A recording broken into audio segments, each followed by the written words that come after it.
Primeiramente, boa noite, né, para todos. Estou super satisfeita de estar dando essas aulas. Eu acho que dá para a gente dar uma adiantada no conteúdo. Esse conteúdo vai ser reposto, vai ser dado fisicamente de novo, mas a gente pode dar num outro formato, ou até no mesmo formato, se vocês quiserem, entendeu? Acho que o mais importante é a gente ter o que fazer nessa quarentena, né? Projeto Quarentena. A gente ocupar o tempo e aproveitar esse tempo livre mesmo para estudar e fazer leituras mesmo. Expliquei isso para outra turma, vou explicar para vocês também. Essas aulas, esse conteúdo que eu estou mandando, não é para ser um fator de estresse ou mais um fator de estresse, de ansiedade para vocês. É para ser uma coisa mesmo para vocês distraírem, tá? Distraírem e estudar outras coisas, né? Desligar um pouquinho de política, de Covid, estudar um assunto diferente, né? Que a gente não aguenta mais escutar política e Covid. Então, que vocês tenham outro assunto para ocupar a cabeça, tá? E aí a gente vai começar com lesão corporal. Eu acho que dá para a gente fazer numa aula só, tá? Então, eu vou ver se dá para a gente. Eu resolvi separar, porque às vezes é uma aula um pouquinho extensa. Então, a gente começa e, se for o caso, a gente interrompe, faz um intervalo de uns 15 minutos e volta, tá? Todo mundo vendo a tela, tá direitinho, não tá? Ok? Eu coloco um aí, se tiver tudo no chat. Tudo ok. Peraí. Coloca aí. Cuidado para não desligar o negócio.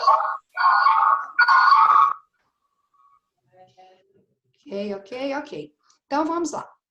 Então, a gente começa o nosso assunto de medicina legal falando da lesão corporal, tá? Então, o que é lesão corporal? Gente, pelo direito penal, tá? Tá lá descrito bem no artigo 129, ofender a integridade corporal ou a saúde de outro, tá? Então, qualquer coisa que eu faça e que ofenda a saúde do outro, que tire, né, o outro daquela situação que ele estava anteriormente, é considerado uma lesão corporal, tá? E tem uma detenção de 3 meses a 1 ano. Pela medicina, eu costumo falar, vocês vão me escutar falar sempre que eu estiver conversando de medicina legal com vocês, eu falo que tem a medicina legal e a medicina normal, tá? Então, a medicina legal, ela é diferente em vários aspectos. Esse é um dos fatores que me faz gostar muito da medicina legal também, porque ela é uma medicina de um jeito um pouquinho diferente, tá? Então, olha para vocês verem. A medicina normal, né? Ela fala que para você ter uma lesão, você tem que ter uma alteração anatômica ou funcional de um órgão ou tecido, tá? Então, eu tenho que ter aquela alteração ali. Já na medicina legal, qualquer alteração ou desordem da normalidade é considerada uma lesão, tá? Então, vou dar um exemplo clássico de literatura para vocês. Cortar o cabelo. Se alguém chega e corta meu cabelo à força, tá? Isso pela medicina não é considerado uma lesão, cortar minha unha, cortar meu cabelo, tá? Mas na medicina legal é enquadrado como lesão corporal e eu posso ser punida por cortar o cabelo ou a unha de uma pessoa sem o consentimento dela, tá? Então é considerado crime e você tem que ter uma avaliação ali para poder fazer a materialidade, eu vou explicar isso melhor depois, e você considerar isso ser classificado e ser considerado um crime, tá? Qual que é o objetivo? Então, quando eu tenho uma lesão corporal e eu vou submeter esse paciente ao exame de corpo de delito, a avaliação daquela lesão. Caracterizar a extensão, tá? Caracterizar a perenidade daquela lesão e a gravidade. Quando eu, como médica legista, avalio uma lesão, o que eu vou apresentar para a justiça é isso, tá? Dados que consigam fazer com que o delegado, ou o promotor, ou o próprio juiz consigam saber se essa lesão vai ser classificada em leve, grave ou gravíssima. Então, essa classificação de gravidade, ela tem a ver com a lei, tá? E essa lei, essa pena vai ser maior de acordo com a gravidade da lesão. Então, a pena para lesão leve é uma, para grave é outra, para gravíssima é outra. E quem faz essa classificação e quem sugere essa punição não é o legista. O médico não tem nada a ver com isso. Ele só faz a classificação dessa lesão para caracterizar ela, tá? E com isso a justiça consegue consegue fazer o andamento disso. É o famoso exame de corpo de delito. Então, isso é um problema que de vez em quando a gente vive, né? A gente tem que entender muito bem a diferença entre assistência médica e exame de corpo de delito. São coisas completamente diferentes e elas não podem andar juntas de jeito nenhum. Então, a assistência médica, ela é aquela assistência ali, você leva o preso, vou dar o exemplo do preso, que é sempre o exemplo mais fácil para vocês entenderem, né? A partir do momento que uma pessoa é detida, por qualquer que seja a razão, ela passa a estar sob custódia do Estado. Né? Se ela está sob custódia do Estado, tudo que aconteça com a pessoa nesse tempo dela detida é responsabilidade do Estado, o Estado responde por isso. Então, a polícia militar, quando ela prende, né? Então, a polícia militar é a polícia que a gente chama de ostentativa. Então, é aquela polícia que está fardada, ela fica com a viatura caracterizada, não é isso? E uma das funções dela é que a gente fala manter a ordem. Então, é aquela polícia que está ali para tentar, né, fazer com que tudo dê certo, com que tudo ande dentro das normas sociais, das leis, etc. Tá? Então, quando a PM, né, que em geral é a pessoa que faz essa abordagem e prende aquele sujeito, se ele tiver qualquer machucado, reagiu à prisão, foi pular um muro, ou mesmo foi agredido durante a prisão, é obrigação da Polícia Militar levar esse paciente para atendimento médico, tá? Então, ele tem que levar esse preso para receber atendimento médico. Uma vez recebido esse atendimento médico, ele vai ser entregue para a Polícia Civil, que é a polícia investigativa. Então, quem vai investigar aquele delito ali, aquele roubo, aquele furto, aquela agressão, é a Polícia Civil.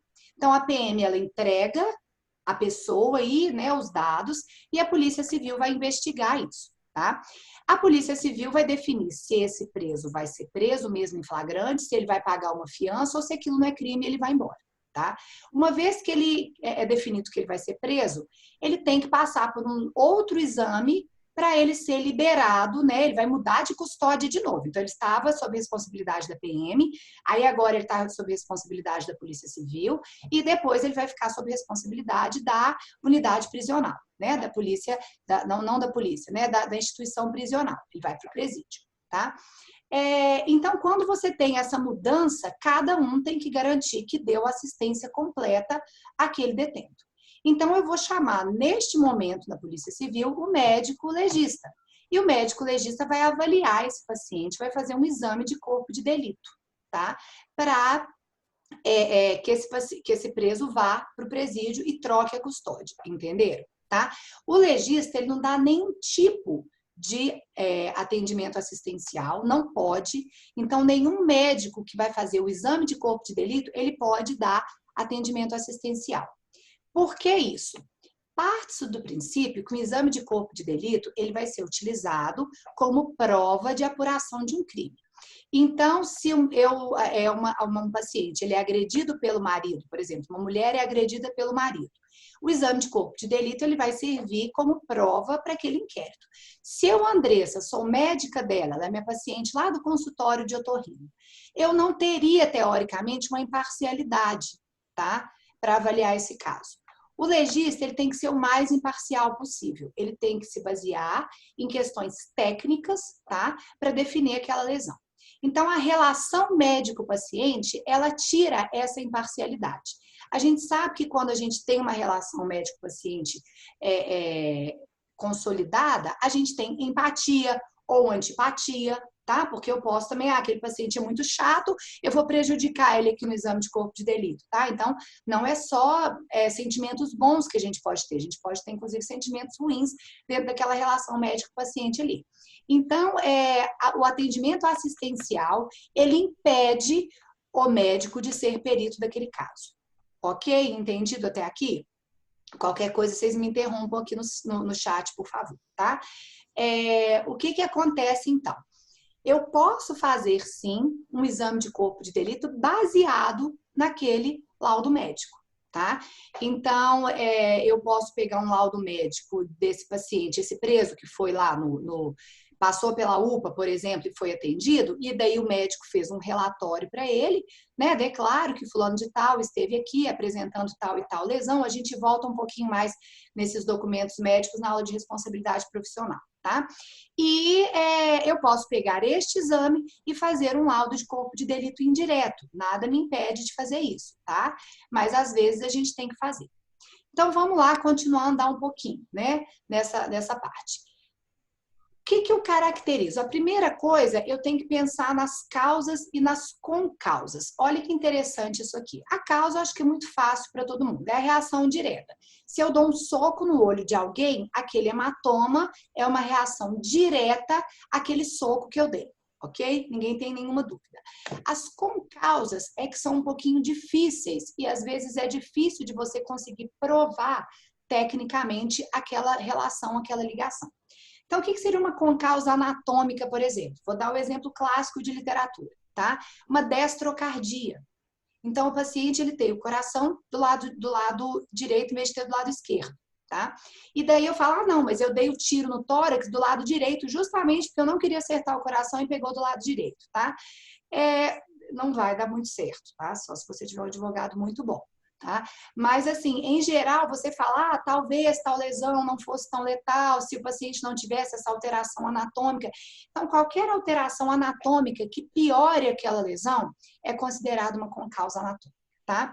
Concausas fisiológicas, o exemplo clássico de literatura é a gravidez. Então, a gente sabe que a gravidez é um estado fisiológico, mas a gestante ela tem algumas alterações ali. Por exemplo, às vezes uma coagulação um pouco alterada, o sistema imunológico às vezes um pouco deprimido. Então, às vezes, uma lesão que seria leve ou que não traria tanto problema numa outra pessoa, na gestante às vezes traz um problema maior. Lembrando que concausa, gente, não ajuda o autor, tá? A concausa ah, não, mas ele não sabia. Não, a concausa, ela entra aqui e ela vai punir o autor da mesma forma, tá? E as concausas patológicas. Então, por exemplo, a pessoa ela é cardiopata, sabidamente cardiopata, já infartou, e daí eu vou lá, brigo e tal, e deixo essa pessoa ficar muito alterada, ela acaba infartando e indo a óbito, tá? Eu posso responder.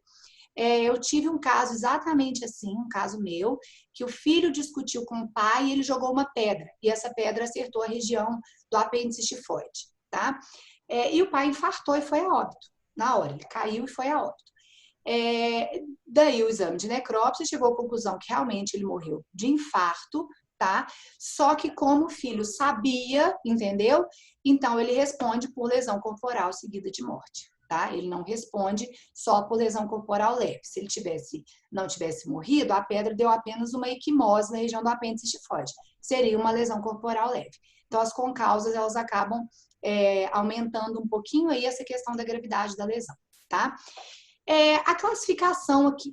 A lesão é leve quando ela não é classificada como grave ou gravíssima. Então, eu vou apresentar para vocês aqui quais são as alterações que fazem essa lesão virar grave, gravíssima, e se não entrar em nada disso, é considerado lesão leve, tá? Então, por exemplo, a lesão grave, tá? Se existe uma incapacidade por mais de 30 dias, tá? Então, eu tenho uma fratura de tíbia, por exemplo, uma fratura de úmero, e eu tenho que ficar mais de 30 dias imobilizada e afastada das minhas atividades. Já é considerado lesão grave. Perigo de vida aqui, que é um conceito um pouquinho diferente também da medicina legal. O que a gente considera perigo de vida? Seria mais certo se fosse redigido assim, risco iminente de morte, tá? Vocês podem colocar, para vocês entenderem, né, para ficar mais fácil de lembrar, um risco iminente de morte. Então, aquele paciente que chegou em choque hipovolêmico, aquele paciente que chegou em choque neurogênico, insuficiência respiratória aguda. Então, basicamente aquele paciente que chega ao pronto atendimento com risco de morte iminente. Aí a gente considera, sim, que houve perigo de vida, tá? Debilidade permanente de membro, sentido ou função. Eu tive uma lesão tal que causou uma debilidade daquilo. Então, uma fratura de cotovelo, eu fiquei com uma limitação no movimento no cotovelo, por exemplo. Aquele braço meu funciona, a articulação funciona, a mão funciona, mas eu fiquei com uma restrição de movimento. Então, existe uma debilidade ali, tá? Debilidade de sentido, tá? Perdi um olho. Isso é um pouquinho controverso na literatura, porque teoricamente você perderia a visão bidimensional, mas com o tempo o cérebro acostuma, né? Ele tem uma adaptação, então tem algumas coisinhas que são um pouquinho controversas. Perda de um rim é a mesma coisa. Teria uma perda ou não da função de filtração? Ah, um rim só resolve? Não, não resolve. Então, assim, tem alguns exemplos que têm divergência na literatura. Agora, o exemplo clássico, perder o baço, tá? Tem debilidade permanente da função hematopoética, tá? E da função imunológica ali. Então, o paciente ele tem uma debilidade de função. E de sentido seria questão auditiva, perder um ouvido, questão do olho, tá? É uma perda parcial de paladar, de olfato, enfim, tá? A aceleração do parto é outro conceito também que é bem diferente da medicina normal. A aceleração do parto significa nascer vivo, tá? Independente da idade gestacional. A gente sabe que aborto é considerado o nascimento antes de 20 semanas, não é isso? Ou antes de 500 gramas, tá? Aqui, se nasceu e estiver vivo, tá? É considerado aceleração do parto e é considerado lesão grave, não é considerado lesão gravíssima. A pena, ó, já aumentou, tá vendo? Reclusão de 1 a 5 anos. Então, se for aumentando a gravidade da lesão, vai aumentando a pena também, tá? Lesão gravíssima. Incapacidade permanente para o trabalho. Aqui também abre, um parênteses interessante. É incapacidade permanente para qualquer tipo de trabalho, tá? Então, eu, Andressa, sou otorrino, sou cirurgiã, eu perco a minha mão direita, tá? Eu não estou incapacitada para qualquer tipo de trabalho, tá? Então, não é considerado lesão gravíssima. Depois, em ordem cível, tá? Lembrando que a gente está conversando aqui de ordem criminal, tá? Então, em âmbito cível, eu posso até entrar com uma justificativa do médico do trabalho, explicando que eu estou incapacitada para minha função X e tal e tal. Mas aqui na parte criminal, para crime, para classificar lesão gravíssima, é incapacidade para qualquer tipo de trabalho. Tá? Então, seria aquela pessoa que ficou, sei lá, tetraplégica, com uma sequela grave de um AVC, enfim, tá? Enfermidade incurável. À medida que o tempo vai passando, como é que eu sei, né, que isso vai acontecer? Eu avalio o paciente hoje, ele teve aquele acidente de carro hoje, ou ele foi agredido hoje, como é que eu sei isso? Eu vou fazendo exames complementares que a gente fala.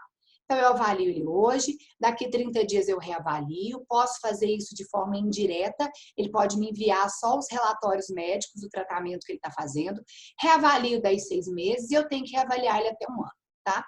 Se esse paciente demorou mais de 1 ano para ficar curado, a gente já considera enfermidade incurável.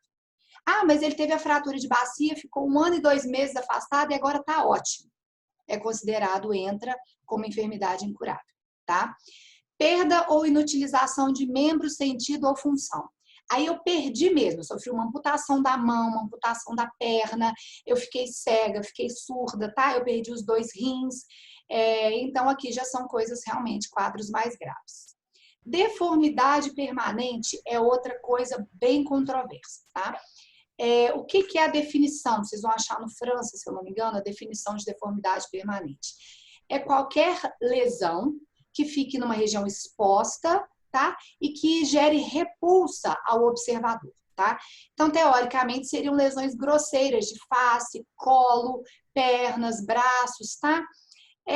Mas o França, ele defende um pouco que a deformidade permanente seria qualquer lesão que relembre a pessoa, que traga uma deformidade estética. Eu sou mais dessa linha, tá? Mas você vai encontrar pessoas que falam que não, que tem que ser assim, queimadura do rosto inteiro, uma lesão grosseira. Eu tive um caso que a paciente ficou com uma cicatriz no meio da testa de uma facada que ela tomou, tá? E não era uma cicatriz hipertrófica, queloidiana, enorme, mas era uma cicatriz facilmente visível mesmo com o uso de maquiagem, tá? E eu considerei deformidade permanente, sim. Porque ela tem aquela cicatriz no meio do rosto, uma cicatriz que eu tenho certeza que muitas pessoas vão abordar e perguntar, o que foi isso no seu rosto? Tá? Então, eu sou mais dessa linha também. Mas isso vai variar de acordo com a formação mesmo, com a linha do legista. O aborto, gente, também é outro conceito aqui que é diferente. O aborto é considerado o nascimento daquele feto morto, então natimorto, independente da idade gestacional. Então, a paciente está grávida, está com 38 semanas de gestação, ela é atropelada, tem um descolamento de placenta, aquele bebê vai a óbito. É considerado lesão gravíssima, aborto, tá? Ah, mas não tem menos de 20 semanas? Sim, mas aqui é diferente, tá? É a forma como a gente expõe, tá bom? Então, é dessa forma. Se não está classificado em nada disso, é considerado lesão leve. Entenderam? E quem classifica isso não sou eu, Andressa, eu médica legista. Nós respondemos a uns quesitos, então o nosso exame, ele é basicamente uma coleta sucinta da história. Quanto menos eu souber da história, mais imparcial eu consigo ser, tá? Então existe uma máxima na medicina legal que fala que a gente tem que abrir os olhos e fechar os ouvidos. Tá? Então, a coleta da história é completamente diferente da anamnese que a gente faz na medicina, né? Então, é uma história bem sucinta para que eu me envolva emocionalmente ali o mínimo possível, para que eu consiga ser o mais imparcial possível. Uma descrição detalhadíssima das lesões, o tipo, o tamanho, a localização, etc. Tá? E depois eu vou responder aos chamados quesitos oficiais.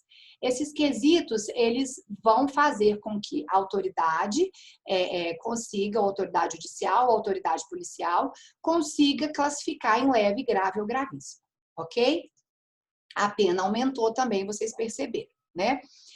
Lesão corporal seguida de morte. Ah, mas eu não queria matar de jeito nenhum, eu sei. Mas você agrediu, a partir do momento que você agrediu, você assumiu o risco e, infelizmente, ele evoluiu para o óbito, mesmo não sendo a sua vontade. Responde também a pena aumenta, tá? Olha que interessante que a gente acha aqui.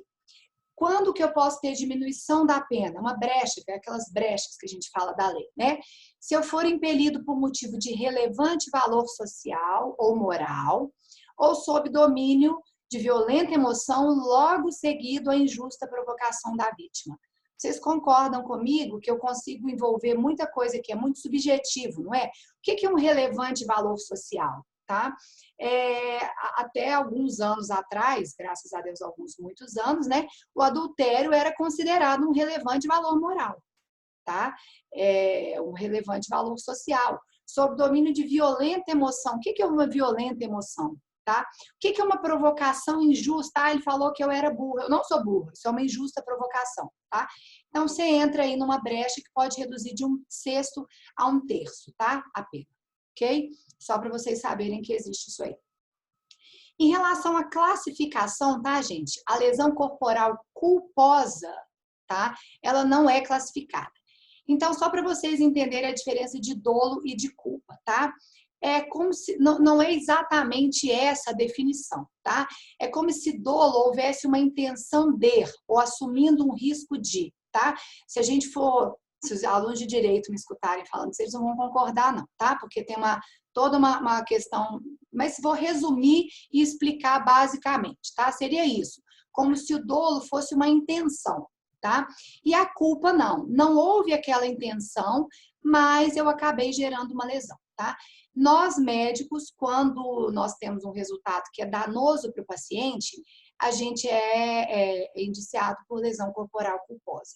Teoricamente, nós não temos intenção nenhuma de lesar o nosso paciente, porém pode acontecer, tá? A gente volta nisso na aula de responsabilidade profissional, a gente vai falar de negligência, de imperícia e de imprudência, tá? E o que conta muito aqui na lesão culposa é o nexo causal. Então, houve sim, aquela lesão teve a ver, tá? Com aquela agressão sofrida, com aquela intervenção sofrida? Sim ou não, tá?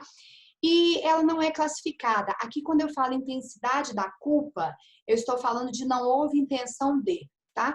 Então, a primeira coisa as duas coisas que eu tenho que fazer para classificar uma lesão como culposa, né? A primeira delas, realmente não houve a intenção de? Sim, tá? E esse nexo causal, tá? Aí a gente entra em prudência, imperícia e negligência, que eu vou discutir isso melhor com vocês na aula de responsabilidade profissional, ok? O que é a materialidade de um crime? Então, olha aqui, para eu oferecer uma denúncia, tá? Eu preciso de um termo de ocorrência. E isso, em geral, ele é inicialmente feito pela PM. Então, vamos lá. Houve uma agressão, tá? Uma briga familiar, uma agressão de uma mulher por um marido, e daí os vizinhos chamaram a polícia, A polícia militar vai chegar e vai ter que fazer um termo de ocorrência, tá? Para isso ser crime, gente, eu preciso de ter materialidade, tá? Corrigindo um pouquinho essa frase que eu falei. Para isso ser considerado um crime de lesão corporal, eu preciso ter materialidade. Eu tenho outros crimes que eu não preciso necessariamente dessa materialidade, ok? Mas no crime de lesão corporal, eu preciso da materialidade. O que é a materialidade? É eu pegar aquele evento biológico, que seria aquele equimose, aquela hematoma, aquela escoriação, e transformar isso num papel, que eu possa apresentar para a autoridade policial e posteriormente para a autoridade judicial e que eles possam se basear nisso para ver que realmente houve uma lesão ali e classificar aquela lesão e punir. Mas olha que interessante, essa dispensa pode acontecer, então o meu exame de corpo de delito, ele pode ser dispensado quando eu tiver uma outra prova, aferida por um boletim médico, uma prova equivalente. Então, é aqui que entra o laudo indireto. Então, vamos voltar um pouquinho naquela discussão que eu comecei no início e a gente fecha o raciocínio aqui, tá? O médico, então, às vezes, vocês vão passar por isso, tá? Na vida de vocês, vocês vão lembrar de mim. Às vezes, chega o policial militar com o preso e fala assim, eu vim aqui fazer um exame de corpo de delito desse preso. Não é isso que ele quer. Ele quer que você dê essa assistência ao preso que ele é obrigado a fazer a partir do momento que o preso está sob custódia dele, tá? E vocês não podem, como médicos assistentes, fazer a assistência desse preso, fazer o exame de corpo de delito desse preso, tá?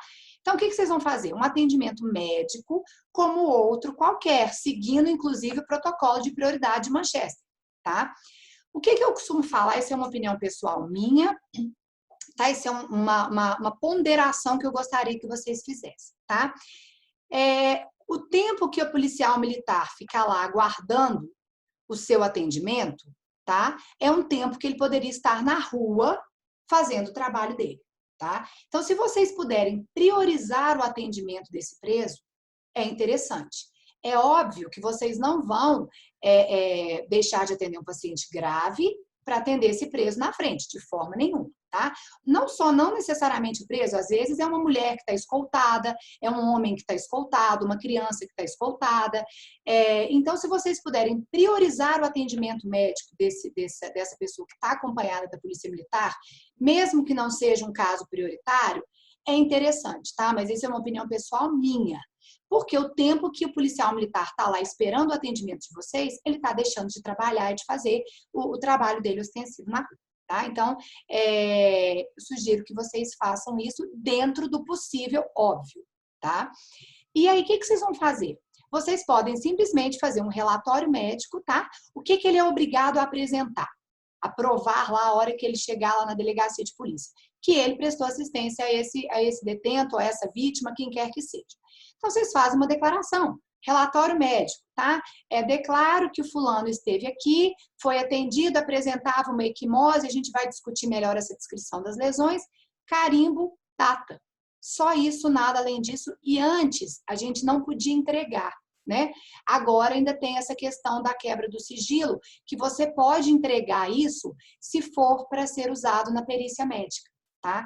Então, vocês podem entregar para o policial militar ou para o próprio, né, para a própria vítima ou preso ou quem quer que seja que foi encaminhado, sem configurar a quebra de sigilo, porque isso vai ser usado para fazer a perícia, tá? E aí o que acontece? Isso pode ser feito imediatamente, né? Igual eu falei para vocês, vai chegar lá na delegacia, eles vão acionar o médico legista imediatamente, ou eles podem fazer simplesmente isso dias depois, tá? O que a gente chama de exame de corpo de delito indireto. Então, vamos entender um pouquinho mais dessa questão de como as coisas funcionam. Eu tenho vários, 800 e não sei quantos municípios, né, em Minas. E esses municípios não são todos que têm médicos legistas, tá? Você divide os municípios de Minas em regionais de polícia. Então, aqui em Divinópolis é a primeira delegacia regional de polícia, tá? E o legista, ele só fica na sede da regional. Então, aqui a gente atende Itatiaçu, Itaúna, Cajuru, deixa eu lembrar aqui, Cláudio, tá? Então, a gente atende essas cidades todas. vai acontecer um problema desse lá em Cláudio. A pessoa não tem que deslocar até Divinópolis imediatamente. Ela pode ir lá na própria delegacia de Cláudio, e lá em Cláudio ela apresenta esse laudo médico, esse laudo é encaminhado para mim, eu faço, para qualquer outro legista, e eu faço esse exame de corpo de delito indireto. Então, sempre que vocês esbarrarem com esse problema, a pessoa, eu quero um exame de corpo de delito, tá? Se vocês quiserem explicar, pode, mas eu acho que nem precisa explicar. Fala assim, sim, eu vou fazer. Vocês estão entendendo o que a pessoa está pedindo, entendeu? Vou fazer o relatório médico, tá aqui. É isso que ele quer, tá? Que o policial militar, ou que às vezes uma outra autoridade, alguém que vai lá quer. Quer simplesmente uma constatação, né? E uma descrição dessas lesões que a pessoa teve a hora que ela chegou lá no atendimento, tá? Só para a gente ter um pouquinho de maldade em relação ao relatório, a gente volta nisso. O paciente JRN foi agredido com bastão. A não ser que ele tenha sido agredido dentro do seu consultório com bastão, que aí você pode escrever. Você tem sempre que colocar, relata ter sido agredido, tá? Paciente comparece com história de ter sido, tá? Lembra de descrever as lesões, tá? A gente vai falar agora de lesão por lesão. Lembra de datar, tem que pôr data, tem que ter assinatura e tem que ter carimbo, tá? Carimbo que eu falo aqui, ó. Assinatura, nome legível e CRM. Não precisa ser o carimbo, não. Mas não adianta você dar um rabisco e escrever o seu CRM. Então, você dá o rabisco, põe seu nome legível e põe o CRM, tá? Para esse relatório ser válido. Eu como legista, falar assim, não, eu não aceito esse relatório porque tem termos técnicos que não são usados corriqueiramente, essa assinatura está ilegível, essa data está ilegível, eu posso aceitar eu posso rejeitar esse atestado, esse relatório, se ele não estiver legal, tá? Então, olha aqui, não precisa copiar isso, não precisa se preocupar com isso, é só para vocês entenderem. Então, o que eu respondo? São os quesitos oficiais. Todas as vezes que eu faço o exame de corpo de delito, eu vou responder esses quesitos oficiais. Houve ofensa à integridade corporal, à saúde do paciente? Sim ou não? Se não houve, os outros seis quesitos estão invalidados, eu não tenho mais que responder. Se houve, eu continuo, né, respondendo. Então, qual o instrumento ou meio que produziu a ofensa? Esse é o objetivo dessa primeira parte desse conteúdo que vocês vão ter aqui. É vocês saberem classificar, saber quais são os instrumentos e quais são os meios. Uma equimose é o quê? Tá? Um corte é o quê? Uma fratura é o quê? Tá? Então, é um meio contundente, é um meio perfurante, é um pérfuro cortante, é isso que a gente vai definir. A ofensa foi produzida por veneno, fogo, explosivo, asfixia, tortura ou outro meio insidioso ou cruel, ou que podia resultar em perigo comum?